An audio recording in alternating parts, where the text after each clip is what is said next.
In July of 2023, we were officially introduced to the next big bad of the franchise, the Mimic. This is great, but I keep going back to the same question. Was this always the plan? When Scott and Steelwell were making Security Breach, was the Mimic always going to be the big reveal? Well, after diving back into Security Breach, I think that answer is yes. This theory has been months in the making, and I can't wait to share it with you. Let's get started. During my research, I found that the tales from the Pizzaplex books were really trying to point us in the right direction. Basically, some of the events that take place in the books also happen in the games, but they aren't completely the same. And the first of these events revolves around how the Mimic got to the Pizzaplex. In the books, they make it very clear that the Mimic wasn't always at the Pizzaplex, it was shipped to the Pizzaplex. In the books, before the Pizzaplex was done being built, there was a construction crew working on the FNAF 6 pizzeria under the Pizzaplex. Suddenly, a big shipment arrived out of nowhere, and this shipment included a bunch of, quote, state-of-the-art animatronics and the Mimic. The Mimic stuck out from the rest of the animatronics because it was old and burnt. Meanwhile, the other animatronics in the shipment looked brand new. The construction workers were told that the delivery was happening, but were confused about what the delivery contained. Saying, quote, state-of-the-art animatronics? It was weird to be receiving these now, when the building was little more than an open framework. This is how the Mimic got to the Pizzaplex in the books, but what about the games? Well, throughout Security Breach, there's these white sticky notes scattered everywhere. Everywhere you turn in this mall, you can find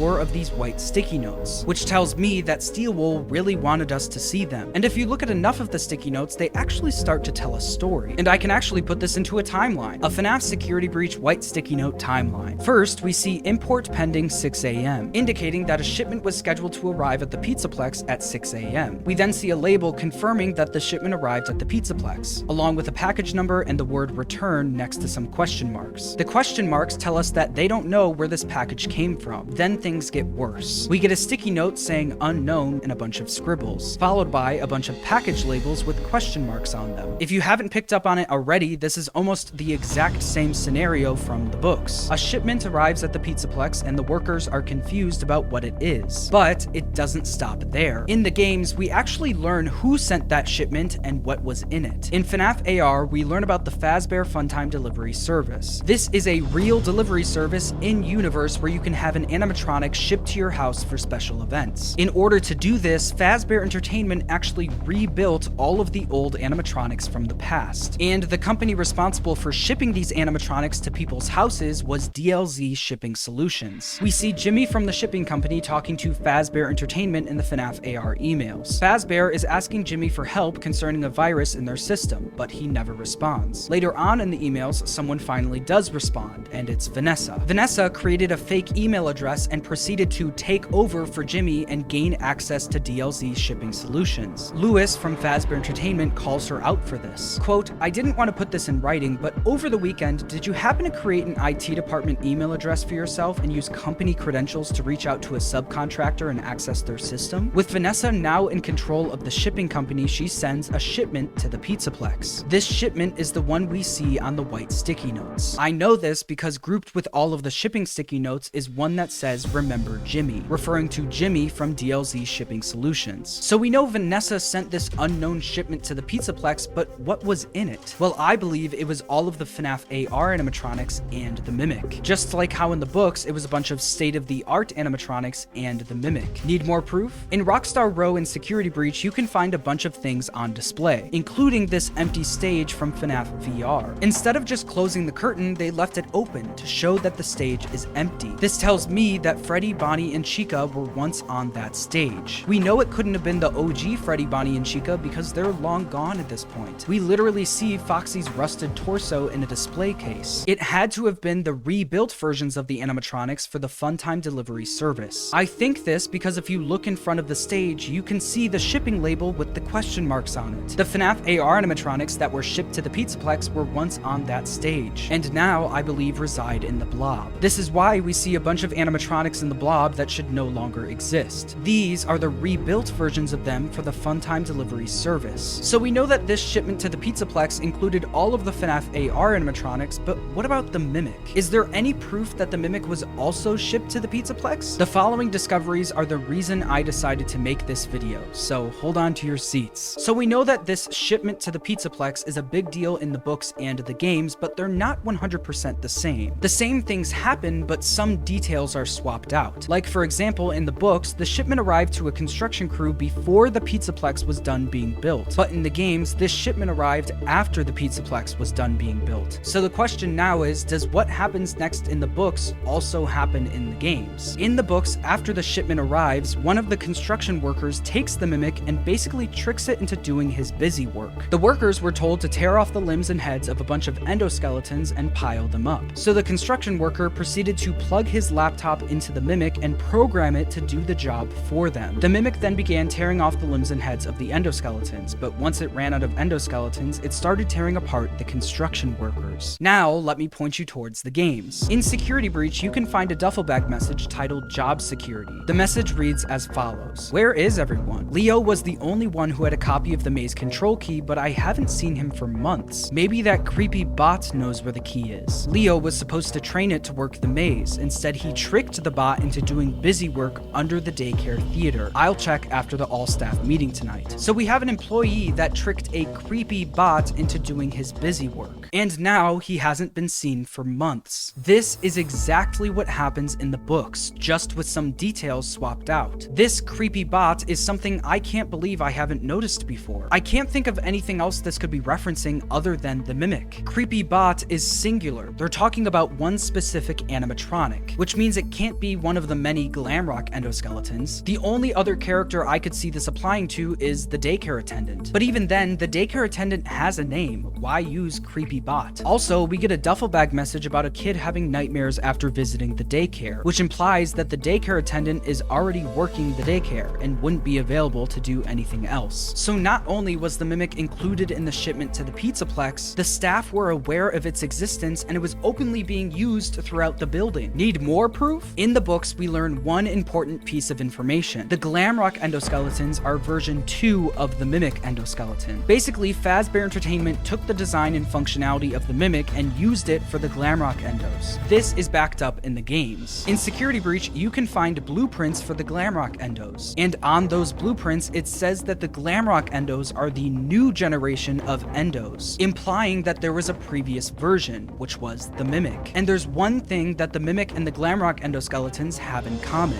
They're both drawn to sound. In Ruin, Helpy drops a piece of information about the Glamrocks that we've never heard before. He says experienced employees use intercom recordings to direct animatronic performers to specific locations, you know, for autographs and photo ops. A key game mechanic in Ruin is using sound to lure the Glamrocks away from us. This feature directly came from the mimic. In the books, it's established that the main way to lure the mimic away is by using sound. And among the sticky notes about the unknown shipment to the Pizzaplex, there's one that says, "It is drawn to sound." Just like the creepy bot description from earlier, it is singular, which means whoever wrote this was talking about one specific animatronic, and I believe that to be the mimic. So we know that the mimic was shipped to the Pizzaplex, and we know that the staff knew about it. But what happens after that? Well, let me point you towards the Endo Daycare in Security Breach. This area has been overlooked for so long because we didn't really know what to make of it until Help Wanted 2 came out.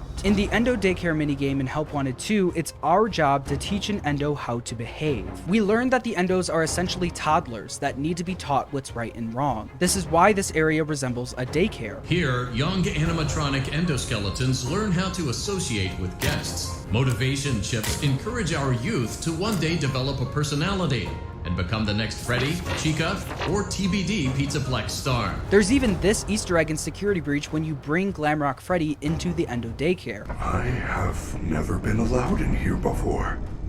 This must be where I was born. He says this in the exact same room the Help Wanted 2 minigame takes place in. This is where the Endos are given their personalities and taught how to behave. When we teach the correct behavior, it displays a check mark. This is actually laid out on the doors in this area in Security Breach. You see right and wrong behaviors matched with check marks and X's. But you'll notice that Vanny's famous purple spray paint is all over the doors, which begs the question, what was Vanny doing here? Well, to figure figure this out, we have to look at the door in the room where we train the endos. On the door, we see Glitchtrap spray painted next to an endo with bunny ears on its head, with Help Wanted 2 telling us that this room is where endos are given personalities and taught how to behave. I think this door is indicating that the goal was to transfer Glitchtrap into the physical world through the Mimic. This door can also be found in Help Wanted 2, which tells me once again that Steelwool really wanted us to see this. After the Mimic takes a trip through the endo daycare, what happens next? Well, this is where the sticky note room comes into play. We find out in the Tales books that the Mimic was known for drawing on multicolored sheets of paper, clearly connecting this room to the Mimic. The book even says that the Mimic would sometimes color in the entire page, and in this room we see pages completely colored in. There's also a workstation right above this room filled with a bunch of white sticky notes, including the It Is Drawn to Sound and the Mystery Shipment notes. Also, on the table at this workstation are the blueprints for the Glamrock endoskeletons, where we learn that these are the new generation of endos. All of this stuff clearly connects this room to the Mimic. So we know that the Mimic drew these pictures, but the biggest mystery is what these pictures mean. When you look at the drawings, most of them have to do with a birthday party, with a note saying birthday time, party time, a drawing of cake, pizza, balloons, kids, presents, and basically everything having to do with a birthday party. I've spent the last 2 years looking at these sticky notes trying to figure out what this birthday party means. The Mimic in the books never attends any sort of birthday party, so why would the Mimic in the games want to draw about birthday parties? Well, I think the answer might have been right in front of us the whole time. I've spent an embarrassing amount of time looking at these 3 images, the texture files for the sticky notes, trying to figure out what they all mean. But the one thing that I've been missing is the context of the drawings. For a year and a half now, I've been saying that Security Breach is about environmental storytelling. So looking at where the sticky notes are placed in this room is almost as important as what's drawn on them. And in the sticky note room, there's some key drawings that Steelwool obviously wanted us to see. There's the drawings clearly sitting on top of the cardboard box in front of a candle. There's This Is My Home Leave clearly on display as well. But even then, these things are not organized whatsoever. They're scattered all over the place, except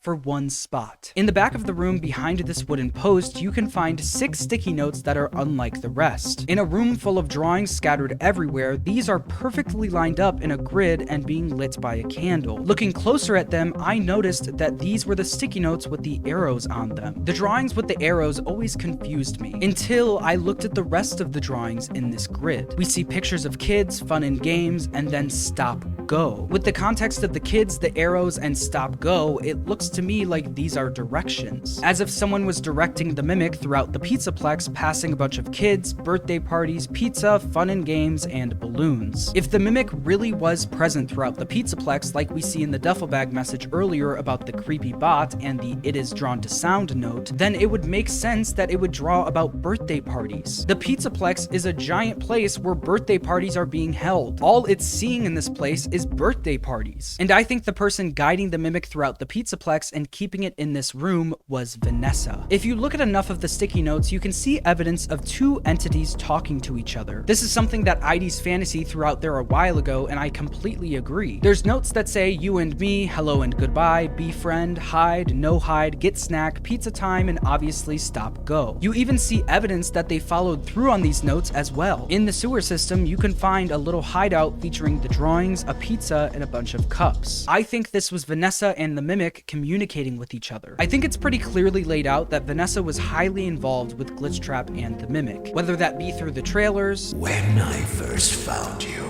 you were nothing. There is more going on here than you realize.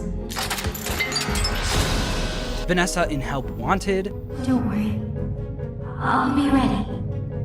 And I won't let you down. Or the spray paint in the endo daycare from earlier. She was clearly heavily involved with the Mimic. And I think that's also shown to us through this drawing in the sticky note room. This drawing of someone holding a flashlight is a lot different than the other drawings of kids wearing birthday hats. That's because I think this could be a drawing of Vanessa holding her flashlight and wearing her security hat, further solidifying her being present down there. But even then, the drawing didn't fully convince me. That could be any security guard. The thing that really convinced me was this. When you're going going through the sewer section of the game, you pass by the little hideout and a bunch of drawings, eventually leading you to the sticky note room. But right before you get there, one character comes out of nowhere and starts chasing you all the way to the sticky note room, Vanny. Help Wanted 2 explains to us that when an endo is being trained in the endo daycare, it starts off as a blank robot. Think of the staff bot in front of you as a blank canvas. Then essentially grows up as you teach it more and more. Congratulations, you are now teaching at a 4th grade level.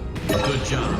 You are now teaching at a junior high level. This is exactly what we see with the different phases of the drawings. What once started as a robot talking in binary slowly started growing up and becoming more intelligent, with the drawings and handwriting becoming better and better. Vanny was training the mimic to be a robotic recreation of William Afton. This is why we see a robotic recreation of the Afton family. Vanessa was showing the mimic that this was its family and that this was its home. But as the mimic started growing up, it started becoming more aware. It started wanting things for itself and getting possessive over what it had, eventually leading it to kick out anyone who stepped foot in its home. I believe that Burn Trap is the result of Glitchtrap's plan working, entering the physical world through the mimic. But there's two people who stop that from happening: Gregory and Cassie's dad. In Ruin, we learned that the Burn Trap ending is not the canon ending to Security Breach. The canon ending is the Princess Quest ending, where Gregory destroys Glitchtrap and frees Vanessa.